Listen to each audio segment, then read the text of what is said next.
सदर पुलिस थाना हद में नवरत्न होटल में बनावट रबर स्टैंप होने की गुप्त सूचना पुलिस को मिली। इसी सूचना के आधार पर पुलिस ने छापामार कार्रवाई कर आरोपी सत्तार कुतुबुद्दीन अंसारी उम्र 42 वर्ष बंडप्लट निवासी को गिरफ्तार कर लिया।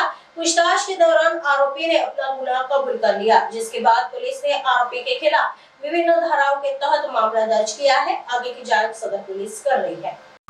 अशी होती की 17 तारखेला नवरत्न हॉटेलमध्ये एक गोपनीय इन्फॉर्मेशन आम्हाला प्राप्त झाली होती पोलीस प्रशासनाला की तिथे काही बनावट स्टॅम्प ठेवलेले आहेत। त्यावरून पोलिसांनी रेड केली असता 21 बनावट स्टॅम्प मिळाले। त्यावरून अपराध नंबर 244/25 कलम 341 BNS प्रमाणे गुन्हा नोंद होता। त्यामध्ये आम्ही मालकाला अटक पण केली। नंतर मालकाने दिली एक इन्फॉर्मेशन होती की त्याची चेकबुक गहाळ झालेली आहे। त्यावरून आम्ही शोध घेतला असता ते चेक एका बँकेमध्ये एक्टिका बँकमध्ये वटवण्याचा प्रयत्न झालेला होता।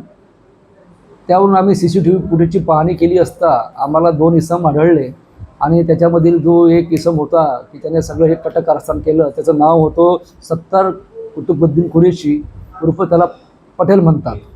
त्याला अटक केली आणि 16 पद्धत PCR आहे। जवळपास 30 ते 35 CCTV कॅमेरे आम्ही फुटेज चेक केले। त्यावरून हा गुन्हा डिटेक्ट करण्यात आलेला आहे। आरोपी सध्या आता पोलीस कोठडीमध्ये आहे। याच्यामध्ये माननीय पोलीस आयुक्त डॉक्टर श्री रवींद्र सिंगल साहेब, DCPC मदने साहेब यांच्या मार्गदर्शनाखाली ही कारवाई करण्यात आलेली आहे।